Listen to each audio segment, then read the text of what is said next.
Yeah, well, great result. I thought our effort, our energy was phenomenal from the jump, and I had seen spurts of that throughout the season. Just we hadn't really been able to put it all together, or hadn't put it all together. But yeah, that's a quality team. That's a high-powered offense. I thought we were dialed into the scouting report, the game plan, the attention to detail. Coming in was as good as it had been, which I would assume it would be when you're playing a team ranked in the top 25. But yeah, just really, I thought once we settled in there in that second quarter, I thought, we got that 10-point lead, and we knew they could press. They typically press a lot, so we were prepared for that. We wanted to make them pay a little bit on the back end, which I thought we did. But I thought our defense was phenomenal to turn them over 26 times. We held their two leading scorers, I think, to 8 combined points, and one of them didn't score. So great effort on the defensive end by everybody there. But just, yeah, really, really proud of them. I'm happy for them. They've worked really hard. We're only in game 8 as a group, so to see that performance 8 games in is pretty special for me and for us, and I think we've come a long way in a short period of time. But I also hope this, and I told him in the locker, I hope this isn't the win we talk about late in the year. I hope it's not the only top 25 win that we have. I hope there's a lot more coming down the line, but this is certainly something to build off of, and just because of the quality of Penn State and the operation that they have. So really proud of them, and we'll enjoy for a night and then get back at it. Coach, I hear you with the top 25.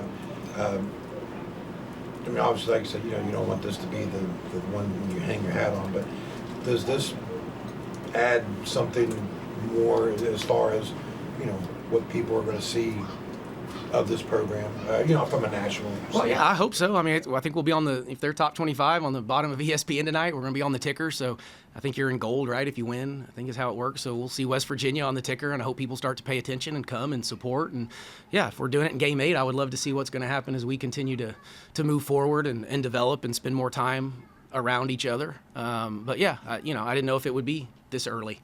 So really proud of that one, without question. You're talking about how early it is this season, 8 games in, but you're undefeated with 3 non-con games left before you enter Big 12 play. How do you feel with 3 games to go before you enter league play on the road in Kansas? Well, I feel better right now after that one. We still have a long way to go. We know what that grind is going to look like when we get into Big 12 play. But, I say this every time we meet, but I learn more about them every time they play, and I think they're learning a little bit more about each other every time that we play.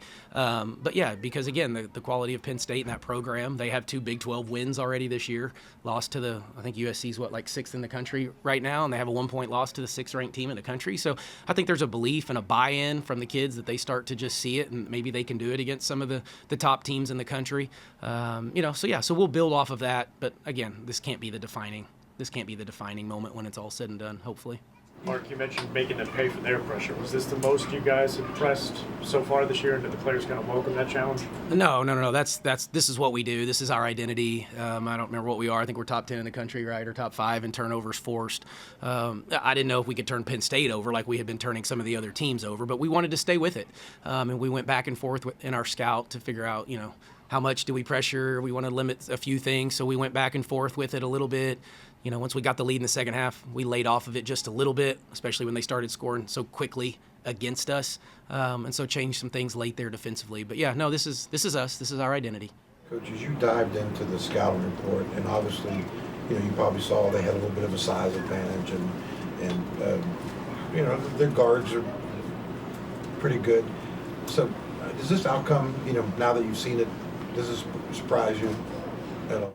I don't know. I don't know if it surprises me. I was wishful for it and hoping for it, and hoping they would our team would show me something that I just hadn't seen yet. So until you see it with your eyes and you get to go through these experiences, I don't know, and we haven't been able to go through this as a group. And so that's what I mean. This is game 8 for us. That is so early in a tenure, and but we have some veteran kids that have some big wins, and played in big moments. I just haven't seen them do that. So I just kind of trusted them.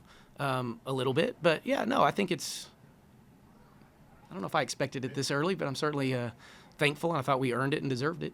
Having seen it, was that kind of played into the emotion for you towards the end of the game there? Yeah, because I think we have a great product, and I think we have phenomenal kids who are great character, and I want people to, this state cares so much, but I think we have a quality program that they can be proud of, and I just wanted them to keep coming and enjoy it, and hopefully they did. So I was just trying to, get them excited for being here, thank them for being here, and then certainly kind of cheer on our players, because I thought they earned the right to kind of get celebrated in that moment. Start the fourth quarter, they go on a little 4-0 run there, get the turnover, the offensive foul by JJ, and then you guys really responded with multiple turnovers, multiple offensive rebounds. Does that really speak to, the team's identity of that hustle and that grit to put an end to that run? And really, Yeah, I think those are all good. Hustle, grit. Our team word is resiliency this year, so it was some of that. We talked before the game when, adversity hits, freaking compete. Just keep competing. So when that was like I do like a little acronym before each game, and that's what we talked about, right? It's going to hit at some point in this game when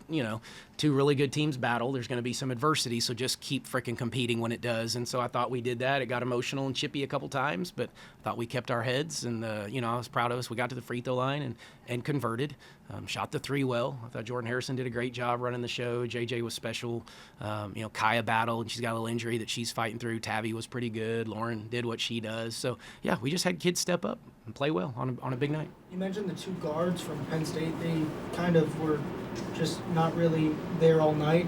And they came into the game both averaging over 15 points per game. It seemed like Jordan and JJ really took that personal, especially in the beginning, kind of going 94 feet with them. Was that something you challenged them to do, or is that just who they are? Well, it's who they are. Lauren Fields, Jayla Hemingway, the two you mentioned. I mean, they're phenomenal on-the-ball defenders, and so it was just trying to make those two as uncomfortable as we could, and we did it in a bunch of different ways, really, is what was kind of the game plan.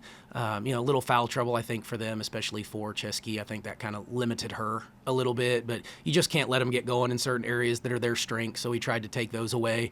Valade got us a little bit, so she kind of stepped up in their absence, and she's a really good player that's been around. So they're just veteran. That's a veteran group, and, that's what I didn't know, I guess, to go back to your question. We're still a little new with a few veterans, but as a collectively, we're not. That group has either been together or they have a bunch of, transfers that have played college basketball for 4 or 5 years. So I just thought, could we overcome that? And then obviously we did. Stylistically, I know that's the type of defense you want to play, and you all have been playing this year.